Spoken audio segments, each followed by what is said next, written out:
قال ربنا ظلمنا انفسنا وان لم تغفر لنا وترحمنا لنكونن من الخاسرین، اے ہمارے رب ہم نے اپنے اوپر ظلم کیا ہے، اے اللہ ہم نے اپنے ساتھ زیادتی کی ہے، وَإِن لَّمْ تَغْفِرْ لَنَا، اور اگر تو نے ہمیں معاف نہیں کیا، اگر تو نے ہمیں بخشا نہیں، لَنَكُونَنَّ مِنَ الْخَاسِرِينَ، تو ہم خسارہ اٹھانے والوں میں سے ہو جائیں گے، ہم نقصان اٹھانے والوں میں سے ہو جائیں گے۔ ان الحمد للہ نحمده ونستعینه ونستغفره ونعوذ باللہ من شرور انفسنا ومن سیئات اعمالنا، من يهده الله فلا مضل له ومن يضلله فلا هادي له، وأشهد أن لا إله إلا الله وحده لا شريك له، وأشهد أن محمدا عبده ورسوله۔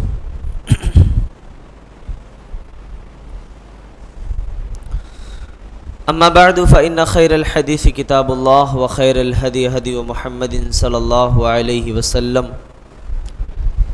وشر الأمور محدثاتها، وكل محدثة بدعة، وكل بدعة ضلالة، وكل ضلالة في النار۔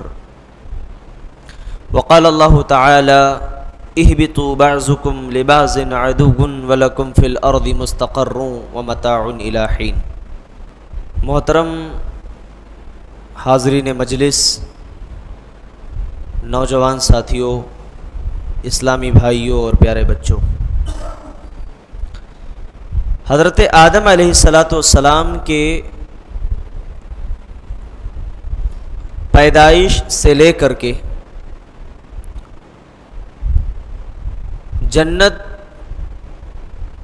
میں شیطان کے بہکانے تک کا جو واقعہ تھا وہ ہم نے سنا ہے الحمدللہ 3 قسطوں کے اندر، اور آج اسی کی چوتھی کڑی اور چوتھی قسط آپ کے سامنے ہے۔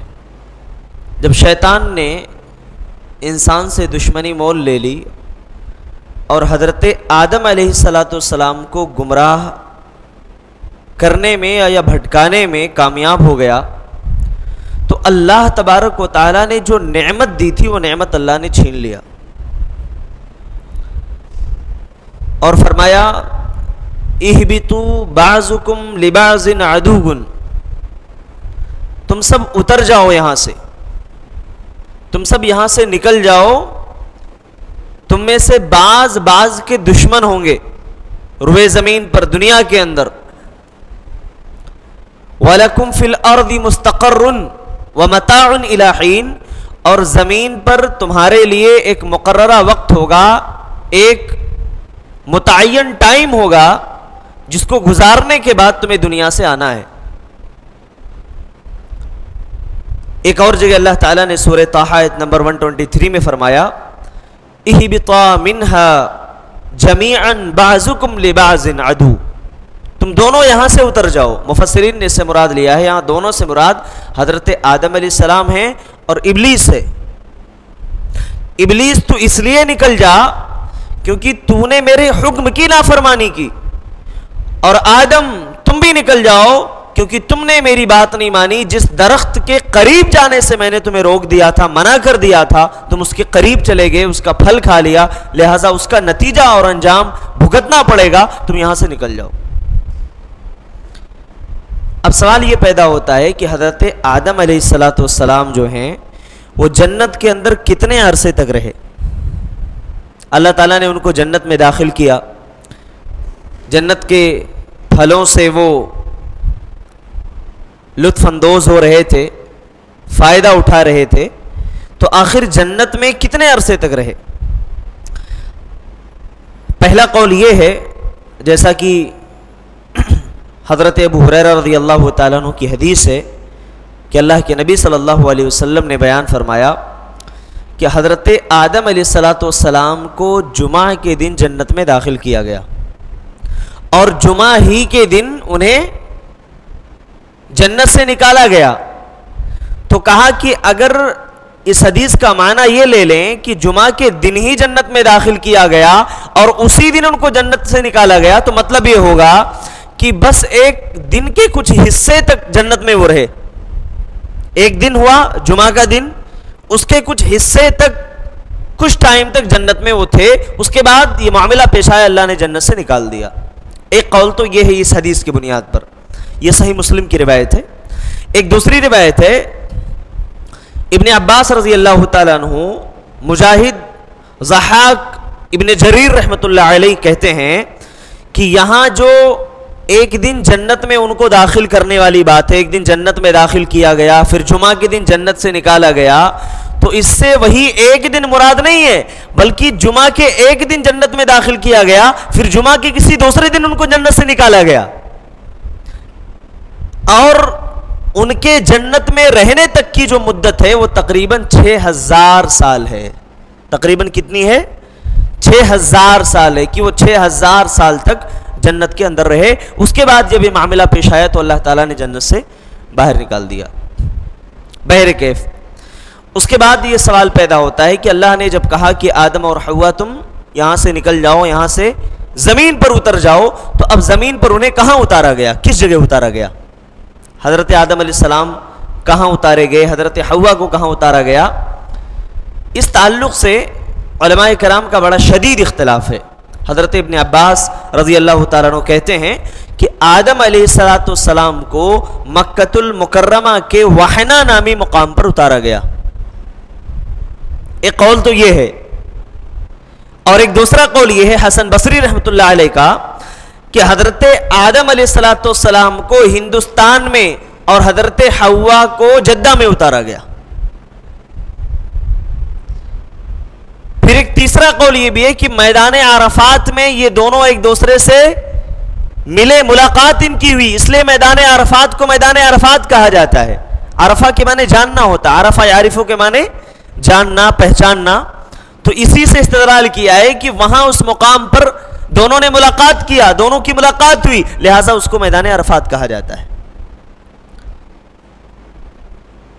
ایک اور قول کے مطابق ابلیس کو بھی جب اللہ تعالیٰ نے جنت سے دھتکار دیا تھا، بھگا دیا تھا، تو ابلیس کو بصرہ سے چند میل کی دوری پر دستمیان نامی ایک جگہ تھی، اللہ تعالیٰ نے ابلیس کو وہاں پر اتارا۔ اچھا، اب اس کے بعد جب حضرت آدم اور حوا دنیا میں آئے تو اب ظاہری کی زمین پر تو مشقت اٹھانی پڑے گی، ہر چیز جنت کی طرح آسانی سے تو نہیں ملنے والی ہے۔ اللہ نے کھیتی باڑی کی ہے نا، زمین کے اندر نشو نما رکھی ہے، وہ تو کرنا پڑے گا، اپنے کھانے پینے کا انتظام کرنا پڑے گا۔ تو جب یہ مشقتیں آنا شروع ہو گئیں تب جو ہے حضرت آدم علیہ السلام کے دل کے اندر احساس پیدا ہوا۔ کہتے ہیں نا کہ جب کوئی نعمت انسان کو ملتی ہے تو نعمت جب تک رہتی ہے کبھی کبھار ایسا ہوتا ہے کہ اس کا احساس دل میں نہیں ہوتا کہ یہ کتنی بڑی اللہ تعالیٰ کی نعمت ہے، لیکن جب وہ نعمت چھن جاتی ہے، اللہ تعالیٰ اس کو لے لیتا ہے، اس کو سلب کر لیتا ہے، تب انسان کے دل کے اندر یہ احساس پیدا ہوتا ہے کہ کاش میں نے اس نعمت سے استفادہ کیا ہوتا، میں نے فائدہ اٹھایا ہوتا، اور میں نے اس کی ناقدری نہ کی ہوتی تو آج مجھے یہ دن دیکھنے کو نہ پڑتا۔ اللہ تبارک و تعالیٰ نے حضرت آدم اور حضرت حوا سے خطاب فرمایا، کیا کہا اللہ نے؟ أَلَمْ أَنْهَكُمَا عَنْ تِلْكُمَا الشَّجَرَةِ وَأَقُلْ لَكُمَا إِنَّ الشَّيْطَانَ لَكُمَا عَدُوٌّ مُّبِينٌ۔ اے آدم و حوا، کیا میں نے تم دونوں کو اس درخت سے منع نہیں کیا تھا؟ کیا میں نے تم دونوں کو یہ نہیں بتایا تھا کہ شیطان تمہارا کھلا ہوا دشمن ہے؟ شیطان تمہارا کھلا ہوا دشمن ہے، اور دشمن کبھی تمہاری خیر خواہی نہیں چاہے گا، لیکن شیطان نے تو جا کر کے بہکانا شروع کر دیا۔ وَقَاسَمَهُمَا إِنِّي لَكُمَا لَمِنَ النَّاصِحِينَ، قسم کھا کر کے کہا کہ میں تم دونوں کا خیر خواہ ہوں، میں تمہاری برائی نہیں چاہتا ہوں، میں تمہاری بھلائی چاہتا ہوں، اس لیے میں تمہیں اس درخت کے قریب جانے کے لیے کہہ رہا ہوں کہ اگر تم چلے جاؤ گے، اس کا پھل تم کھا لو گے تو تم فرشتوں میں سے ہو جاؤ گے، اور تمہیں ہمیشگی والی زندگی دنیا میں نصیب ہو جائے گی، ہمیشگی والی جو ہے جنت میں زندگی نصیب ہو جائے گی۔ کہا یہ گمراہی جب شیطان نے اس میں گمراہ کرنا شروع کیا تو اللہ تعالیٰ نے فرمایا کہ یہ احساس تمہارے دل میں ہونا چاہیے، میں نے منع کیا تھا، میں نے روک دیا تھا۔ دیکھیے کتنا پیارا انداز ہے اللہ تعالیٰ کا خطاب کرنے کا اپنے بندوں سے۔ جیسے جب ایک بیٹا غلطی کرتا ہے تو ایک باپ کیسے کہتا ہے، بیٹے کیا میں نے نہیں منع کیا تھا تجھے، میں نے نہیں کہا تھا ایسا نہیں کرنا، میں نے نہیں سمجھایا تھا. تو کتنا بہترین اسلوب ہے اللہ رب العالمین کے سمجھانے کا. اللہ کتنا زیادہ اپنے بندوں سے محبت کرتا ہے. دیکھو کتنی زیادہ رحمت ہے اللہ کی. الم انہکما عن تلکما الشجرہ، کیا تم دونوں کو میں نے منع نہیں کیا تھا؟ کیا میں نے نہیں کہا تھا اس درخت کے قریب نہیں جانا؟ کیا میں نے نہیں سمجھایا تھا شیطان تمہارا کھلا ہوا دشمن ہے؟ اللہ اکبر. یہ احساس حضرت آدم علیہ السلام کے دل میں پیدا ہو گیا. فوراً اللہ تعالیٰ سے توبہ کی، اپنے ہاتھوں کو اٹھایا، اللہ سے دعا کی. کیا دعا کی؟ جب گناہ کا احساس ہوتا ہے نا تب انسان توبہ کرتا ہے. اس سے نقطہ ملا کہ جب دل کے اندر احساس گناہ پیدا ہوتا ہے تب انسان اللہ کی طرف رجوع کرتا ہے. حضرت آدم علیہ السلام نے اللہ تعالیٰ سے دعا کی. قال ربنا ظلمنا انفسنا وان لم تغفر لنا وترحمنا لنكونن من الخاسرین. اے ہمارے رب، ہم نے اپنے اوپر ظلم کیا ہے. اے اللہ، ہم نے اپنے ساتھ زیادتی کی ہے. ربنا ظلمنا انفسنا وان لم تغفر لنا، اور اگر تو نے ہمیں معاف نہیں کیا، اگر تو نے ہمیں بخشا نہیں، لنکونن من الخاسرین، تو ہم خسارہ اٹھانے والوں میں سے ہو جائیں گے، ہم نقصان اٹھانے والوں میں سے ہو جائیں گے، ہم گھاٹا اٹھانے والوں میں سے ہو جائیں گے. اللہ تعالیٰ سے مانگنے کا انداز دیکھیے. اچھا، یہ جو جس کلمے کے ذریعے سے دعا کر رہے ہیں، کلمہ سکھایا کس نے؟ یہ کلمہ کس نے سکھایا؟ کہا فتلقى آدم من ربہ کلمات. حضرت آدم علیہ السلام نے کلمات اپنے رب سے سیکھا ہے. اپنے رب سے سیکھا کہ اللہ مانگنا تو تجھ سے ہے مگر تو مجھے بتا، مجھے سلیقہ نہیں ہے مانگنے کا. اللہ مانگنا تو تجھ سے ہے مگر بتا، مجھے طریقہ نہیں ہے مانگنے کا. اس آیت میں بتایا گیا اللہ سے مانگنا ہو عجز و تذلل کے ساتھ مانگو. اللہ سے مانگنا ہو اپنی بے بسی کا اظہار کر کے مانگو. اللہ سے مانگنا ہو، اللہ سے مانگنا ہو مشکل میں اللہ کے سامنے عاجزی و انکساری سے جھک جاؤ، اللہ تمہیں معاف کرنے کے لیے تیار ہے. اور یہ راز اس آیت کریمہ کے اندر جو راز اللہ نے رکھی ہے، اگر یہ راز اولاد آدم میں سے کسی کو معلوم ہو جائے تو اس کی دنیا بھی سنور جائے گی اور آخرت بھی سنور جائے گی. مگر افسوس ہے کہ انسان زندگی میں اللہ کے سامنے رونا نہیں جانتا ہے. سب کے سامنے روتا ہے، سب کے سامنے روتا ہے. دنیا میں جس سے محبت کرتا ہے، جس سے دوستی ہوتی ہے، جس سے قربت ہوتی ہے، اس کے سامنے بے بسی ظاہر کرتا ہے، اس کے سامنے آنسو بہاتا ہے. لیکن وہ رب جو اپنے بندے کو اس دنیا میں ہر وقت، ہر لمحہ، ہر ایک عرصہ اللہ تعالیٰ اس کی زندگی کے تمام اسباب مہیا فرماتا ہے، بندہ اس رب کے سامنے رونا نہیں جانتا، اس کے سامنے آنسو بہانا نہیں جانتا. میرے بھائیو، یہ ندامت کے آنسو، یہ شرمندگی کے آنسو، یہ احساس گناہ کے آنسو جب آنکھوں سے نکلتے ہیں، اللہ کی رحمت اپنے دامن میں لے لیتی ہے. اللہ تعالیٰ اپنے بندوں کو بخشتا ہے، معاف کرتا ہے، مگر اللہ کے سامنے ہمیں بخشنے کا بہانہ پیش کرنا، اللہ تو مجھے معاف فرما، مغفرت طلب کرنی ہے. میرے بھائی، انسان جب پیدا ہوتا ہے تو روتا ہے. ایک اللہ تعالیٰ نے فطرت رکھی ہے انسان کی، ہے نا؟ پیدا ہوتا ہے تو انسان روتا ہے، چیختا ہے. پھر اس کے بعد جیسے جیسے اس کی عمر بڑھتی ہے، ابھی بولنا نہیں جانتا، اسے ماں کا دودھ پینا ہے، بھوک لگی ہے، اللہ نے اس کی فطرت میں رکھ دیا، روتا ہے. روتا ہے، ماں سمجھ جاتی ہے کہ بیٹے کو، بچے کو بھوک لگی ہے.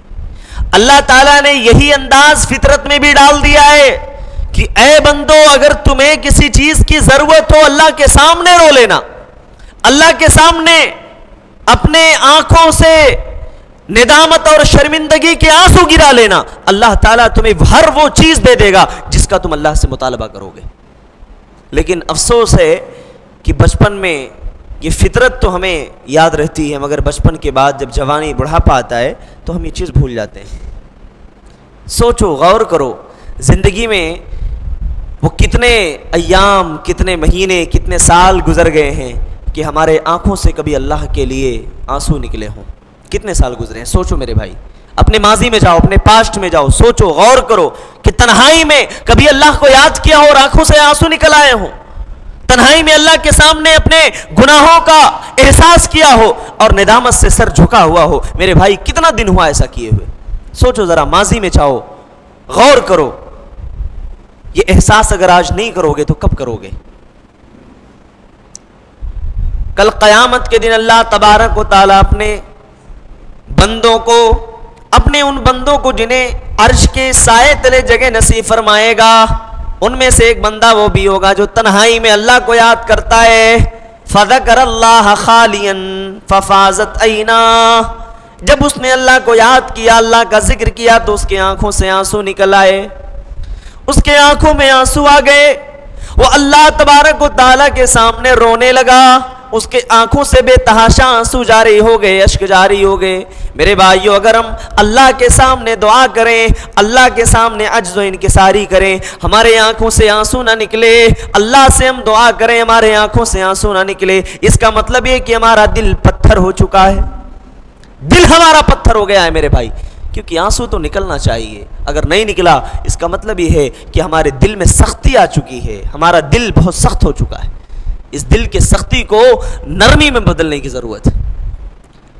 اس کے بعد اللہ تبارک و تعالیٰ نے اولاد آدم کا قصہ بیان فرمایا ہے کہ اللہ تعالیٰ نے دنیا میں حضرت آدم علیہ السلام کے اولاد کو کیسے بسایا۔ قرآن میں اس کا نقشہ اللہ نے کھینچا، سورۃ الاعراف آیت نمبر 172 میں اللہ نے کہا وَإِذْ أَخَذَ رَبُّكَ مِنْ بَنِي آدَمَ مِنْ ظُهُورِهِمْ وَذُرِّيَّتِهِمْ وَأَشْهَدَهُمْ أَلَسْتُ بِرَبِّكُمْ قَالُوا بَلَى شَهِدْنَا۔ اللہ تعالیٰ نے آدم کی پیٹھ سے ان کی ذریت کو، ان کی اولاد کو نکالا، اس کے بعد کہا کہ کیا میں تمہارا رب نہیں ہوں، اقرار لیا، تو سارے لوگوں نے کہا قالوا بلا شہیدنا، اے اللہ ہم گواہی دیتے ہیں تو ہی ہمارا رب ہے۔ حضرت عمر بن خطاب رضی اللہ تعالیٰ عنہ کہتے ہیں، سنن نبی داؤد کی روایت ہے، حدیث نمبر 4703، کہتے ہیں کہ اللہ کے نبی صلی اللہ علیہ وسلم سے اس آیت کے متعلق میں نے سوال پوچھا، تو اللہ کے نبی صلی اللہ علیہ وسلم نے کہا کہ اللہ تعالیٰ نے حضرت آدم علیہ السلام کے پیٹھ کے اوپر اپنا دایاں یعنی سیدھا ہاتھ پھیرا، اور اللہ تعالیٰ کے دونوں ہاتھ سیدھے ہیں، ہاتھ ثابت ہوا اللہ کے پاس ہاتھ ہے، لیکن اب کیفیت کیا ہے اس کی ہم تمثیل بیان نہیں کر سکتے۔ لیس کمثلہ شیء، کیسے ہے اللہ نے اس کی کیفیت نہیں بیان کی، اللہ نے اس کی تمثیل بیان نہیں کی، بس جتنا بیان کر دیا ہے اتنے پر ایمان لانا ضروری ہے۔ کہا کہ ہاتھ پھیرا تو جنت میں جو جانے والے لوگ تھے اللہ نے ان کو پیدا کیا جو جنتی تھے، اس کے بعد ان سے اللہ نے پوچھا الست بربکم، کیا میں تمہارا رب نہیں ہوں؟ قالوا بلا شہیدنا، ان لوگوں نے کہا ہاں ہم یہ مانتے ہیں اے اللہ تو ہی ہمارا رب ہے۔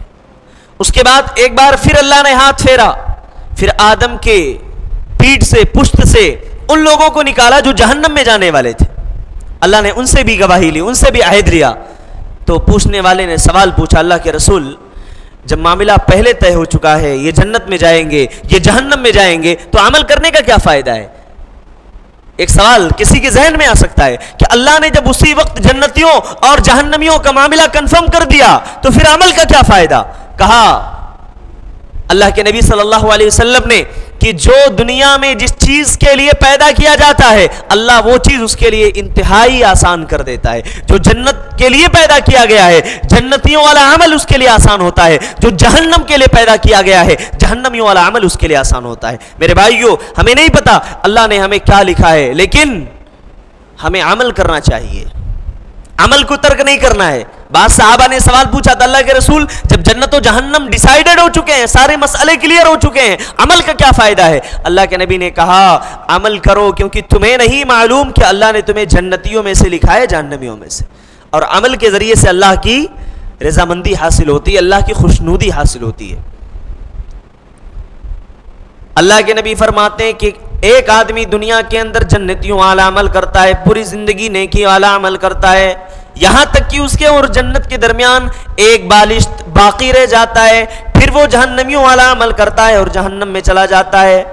دنیا میں ایک آدمی گناہ کرتا رہتا ہے، برائی کرتا رہتا ہے، یہاں تک کہ اس کے اور جہنم کے درمیان ایک بالشت باقی رہتا ہے، یعنی اب مر گیا تو جہنم میں جائے گا۔ اللہ کے نبی فرماتے ہیں اسی وقت اس کی موت ہوتی ہے، نیک عمل کرنے لگتا ہے اور اس کی موت اس حال میں ہوتی ہے کہ نیکوکاروں میں سے ہوتا ہے اور وہ آدمی جنت میں چلا جاتا ہے۔ نہیں معلوم کسی کو میرے بھائی کون جنت میں جائے گا کون جہنم میں، اس لیے اللہ کے لیے جب بھی ہم عبادت کریں تو اللہ تعالیٰ سے ہم یہ دعا کریں اللہ اس عبادت کو قبول فرمائے، اللہ ہم سے خوش ہو جائے، راضی ہو جائے۔ یہ کبھی مت سوچنا کہ میں نے فلاں عمل کیا ہے یہ میرا عمل مجھے جنت میں لے جا سکتا ہے۔ اللہ کے نبی نے فرمایا لوگوں کان کھول کر کے سن لو، تمہارا یہ عمل تمہیں جنت میں نہیں لے جا سکتا، کسی کا عمل اسے جنت میں نہیں لے جا سکتا، یہاں تک کہ مجھے بھی میرا عمل جنت میں نہیں لے جا سکتا ہے جب تک کہ اللہ کی رحمت شامل حال نہ ہو۔ عمل کرو مگر اللہ سے رحمت کا سوال کرو۔ پوری زندگی آپ نے عمل کیا ہے، پوری زندگی۔ ابھی بات آئی تھی کہ اللہ سے شیطان نے وعدہ لیا کہ اے اللہ صراطک المستقیم لَأَقْعُدَنَّ لَهُمْ صِرَاطَكَ الْمُسْتَقِيمِ، سیدھے راستے پر بیٹھ کر کے انہیں گمراہ کروں گا۔ شیطان آیا، کہا کہ جتنا بھی نیک عمل کیا ہے بہت کیا ہے مگر کسی کو پتہ نہیں ہے، آج ایسا ہے لوگوں کو بتانا ہے۔ اب وہ آدمی جا کر کے چرچا کرنا شروع کرتا ہے، میں نے یہ کیا، میں نے وہ کیا، میں نے یہ نیک عمل کیا، میں نے یہ خیر کا کام کیا، میں نے وہ خیر کا کام کیا۔ کہا کہ جیسے یہ عمل انجام دیتا ہے اس کا وہ عمل ریا میں، نمود میں تبدیل ہو جاتا ہے، اور ریاکاری والا عمل اللہ قبول نہیں فرماتا، اللہ قبول نہیں فرماتا، وہ عمل اس کے منہ پہ مار دیا جائے گا۔ جو عمل تو نے بندوں کے لیے کیا، لوگوں کو دکھانے کے لیے کیا، وہ اس کا بدلہ لوگوں سے مانگ لے، میرے پاس اس کا کوئی بدلہ نہیں ہے۔ سبحان اللہ۔ میرے بھائیو، یہ تھا حضرت آدم علیہ السلام کا تیسری قسط کا خلاصہ۔ اللہ تعالیٰ سے دعا ہے اللہ تعالیٰ ہم تمام لوگوں کو صحیح سمجھ بوجھ عطا فرمائے، اللہ تعالیٰ ہمیں واقعات سے نصیحت حاصل کرنے کی توفیق دے، اللہ ہمیں کہنے اور سننے سے زیادہ عمل کی توفیق عطا فرمائے، آمین۔ تقبل رب العالمین، وآخر دعوانا ان الحمد للہ رب العالمین، والسلام علیکم ورحمۃ اللہ وبرکاتہ۔